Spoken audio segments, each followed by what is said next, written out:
ആറ്റിങ്ങൽ കലാപത്തിൽ വധിക്കപ്പെട്ട പ്രധാന ബ്രിട്ടീഷ് ഉദ്യോഗസ്ഥനാണ് ഗിഫോർഡ്. ആറ്റിങ്ങൽ കലാപത്തെ തുടർന്ന് അഞ്ചുതെങ്ങ് കോട്ട തദ്ദേശീയരായ ജനങ്ങൾ പിടിച്ചടക്കി. തലശ്ശേരിയിൽ നിന്നുള്ള ബ്രിട്ടീഷ് സൈന്യമാണ് ആറ്റിങ്ങൽ കലാപം അടിച്ചമർത്തിയത്. ആദിത്യവർമ്മയായിരുന്നു ആറ്റിങ്ങൽ കലാപം നടന്ന സമയത്തെ വേണാട് രാജാവ്. ഗിഫോർഡിന്റെ പിൻഗാമിയായി വന്ന മിഡ്ഫോർഡ് മോശം സ്വഭാവം കാരണം സർവീസിൽ നിന്ന് പിരിച്ചുവിട്ടു. മിഡ്ഫോർഡിന്റെ പിൻഗാമിയായി വന്ന അലക്സാണ്ടറും തിരുവിതാംകൂറിന്റെ സുഹൃത്തായിരുന്നു. ക്ഷയിച്ച തിരുവിതാംകൂറിനെ ഉയർത്തെഴുന്നേൽപ്പിക്കാൻ വേണ്ടി വന്ന നായകനായിരുന്നു അനിഴം തിരുനാൾ മാർത്താണ്ഡവർമ്മ.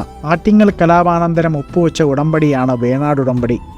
മാർത്താണ്ഡവർമ്മയും അലക്സാണ്ടർ ഓം എന്നിവർ ചേർന്ന് 1723 വേണാട് ഉടമ്പടി ഒപ്പുവെച്ചു.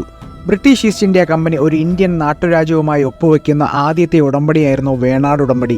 വേണാട് ഉടമ്പടിയോടെ ആറ്റിങ്ങൽ കലാപം അവസാനിച്ചു. കുരുമുളകിന്റെ കുത്തക പൂർണ്ണമായും ഈസ്റ്റ് ഇന്ത്യ കമ്പനി കൈയടക്കി. 2021 ഏപ്രിൽ 15 300-ാം വാർഷികം ആഘോഷിച്ച കേരളത്തിലെ ബ്രിട്ടീഷ് വിരുദ്ധ പോരാട്ടമാണ് ആറ്റിങ്ങൽ കലാപം.